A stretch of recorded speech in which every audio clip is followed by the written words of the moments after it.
السلام علیکم ویورز، میں ہوں ایس علی چودھری اور آپ دیکھ رہے ہیں اپنا پسندیدہ یوٹیوب چینل پیارا پاکستان۔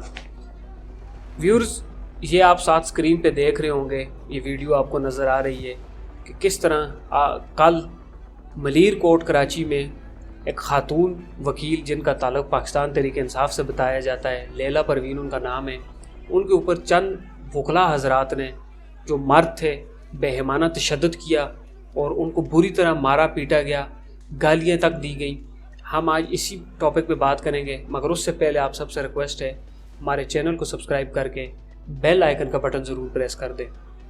یہ ساتھ ساتھ ویورز آپ کو ویڈیو میں نظر آ رہا ہے کہ کس طرح کچھ وکلاء حضرات ہیں، 10 سے 15 جو ایک خاتون کے اور ان کے ساتھ ان کا بھائی تھا، بقول اس خاتون رہنما کے، جو انہوں نے FIR درج کروائی ہے کہ کچھ 15 سے 20 وکلاء نے ہمارے اوپر حملہ کیا۔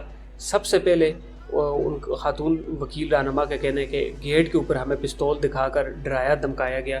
اس کے بعد جب ہم اندر آ گئے تو مجھے اور میرے بھائی کو بری طرح مارا پیٹا گیا، اور اس تمام دھکم پیل اور مار پیٹ کے دوران میرے گلے میں جو سونے کا زیور تھا وہ بھی چوری ہو گیا، میرے پاؤں کی جو انگلی ہے وہ بھی ٹوٹ گئی، دائیں آنکھ کے نیچے زخم بھی آ گئے ہیں۔ نہایت افسوسناک واقعہ ہے۔ خواتین کا اسلام اور دنیا کا ہر مذہب معاشرہ خواتین کا احترام کا ہمیں درس دیتا ہے۔ اختلافات کسی بھی قسم کے ہو سکتے ہیں، کسی کے بھی ساتھ ہو سکتے ہیں، لیکن خواتین کی بہرحال ہمیں رسپیکٹ کرنی چاہیے۔ لیکن نہایت افسوسناک پہلو یہاں پہ یہ کہ وکلاء حضرات، یہ جو وکیل برادری ہے، انہیں جسٹس افتخار چودھری ایک مافیا بنا کے چلے گئے، ایک فورس بنا کے چلے گئے، اور یہ اب کسی قانون کو نہیں مانتے۔ گو کہنے کو یہ اپنے آپ کو قانون کا رکھوالا کہتے ہیں، لیکن حقیقتاً آپ دیکھیں تو یہ اپنے آپ کو ہر قانون سے بالا تر سمجھتے ہیں۔ آپ کو یاد ہو آج سے 1.5 سال پہلے تقریباً انہوں نے لاہور امراض قلب کے ہاسپٹل پہ انہوں نے حملہ کیا تھا۔ کسی ڈاکٹر کے ساتھ ان کی تھوڑی سی بھیڑ ہوئی تھی، تو اس کا بدلہ انہوں نے جا کے ہاسپٹل پہ اتارا اور مریضوں کو مارا، وہاں مشینری کو توڑا، شیشے توڑے، 2 مریضوں کا وہاں پہ اس سارے ہنگامے کے دوران انتقال بھی ہو گیا۔ لیکن آج تک حکومت کسی ایک وکیل کو گرفتار نہیں کر سکی، کسی کے خلاف FIR تک نہیں ہو سکی۔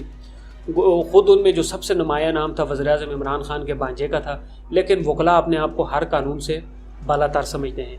آج والا جو واقعہ ہے اس کا تھوڑا سا میں آپ کو بیک گراؤنڈ بتاؤں، جو کہ ابھی تک ہمارے پاس اطلاعات دستیاب ہیں لیلا پروین صاحبہ کے بقول، کہ آج سے 5 سال پہلے ان کے ایک سابقہ شوہر ہیں حسنین علی صاحب، وہ بھی وکیل ہیں، ان دونوں کی آپس میں شادی ہوئی اور اس سال جون میں ان کی طلاق ہو گئی۔ ان کا ایک 1.5 سالہ بیٹا بھی ہے۔ تو یہ جو خاتون رہنما ہے لیلا پروین، ان کا کہنا ہے کہ میرے سابقہ شوہر نے میرے بھائی کے 65 لاکھ روپے دینے تھے، تو 65 لاکھ روپے انہوں نے دینے تھے۔ کچھ ہی روز پہلے انہوں نے میرے بھائی کو 65 لاکھ روپے کا چیک دیا، جو جب ہم نے جا کے بینک میں جمع کروایا تو وہ چیک باؤنس ہو گیا، یعنی کہ وہ چیک جعلی تھا۔ اس جعلی چیک کی ہم نے جا کے FIR کٹوائی، تو کل یعنی کہ 21 نومبر کو پولیس نے میرے سابقہ شوہر کو گرفتار کر لیا۔ آج انہوں نے ملیر کورٹ میں پیشی پہ آنا تھا، تو ان کے حامی وکلاء نے وہاں پہ ہنگامہ گردی کی، وہاں پہ ہمیں مارا پیٹا گیا اور مجھے دھمکیاں دی کہ اس مقدمے کی پیروی سے پیچھے ہٹ جاؤ ورنہ تمہارا انجام برا ہوگا۔ گو کہ یہ افسوسناک واقعہ ہے۔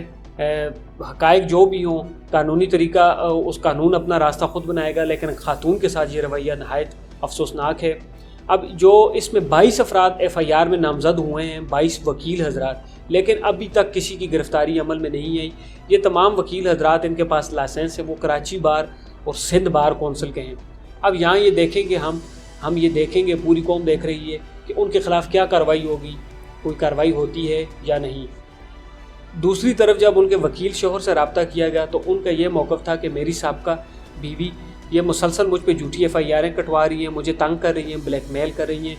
وہ جس چیک کی بنا پر انہوں نے میرے خلاف بوگس چیک کا مقدمہ درج کروایا، وہ چیک بک انہی کے پاس تھی، اور انہوں نے میرے جعلی دستخط کر کے مجھے پھنسانے کی کوشش کی ہے۔ یہاں آپ کو ناظرین یہ بھی بتاتے چلیں، یہ جو لیلا پروین صاحبہ ہیں، 2018 سے پہلے ان کا تعلق متحدہ قومی موومنٹ سے تھا۔ 2018 کے انتخابات میں انہوں نے پاکستان تحریک انصاف جوائن کی، اور کچھ ہی عرصہ قبل پولیس نے ان کے ڈرائیور کو ایک پولیس مقابلے میں ہلاک بھی کیا تھا، اور پولیس کا یہ موقف تھا کہ اس ڈرائیور کے کچھ جرائم پیشہ عناصر کے ساتھ روابط تھے۔ تو ہم نے دونوں پارٹیوں کا موقف جو ابھی تک ہمارے سامنے آیا آپ کے سامنے رکھا۔ انشاءاللہ جیسے ہی ہمیں کوئی اپڈیٹ ملے گی اس ٹاپک سے ریلیٹڈ، ہم ضرور آپ کو آگاہ کریں گے۔ ہمارے ساتھ رہیے گا۔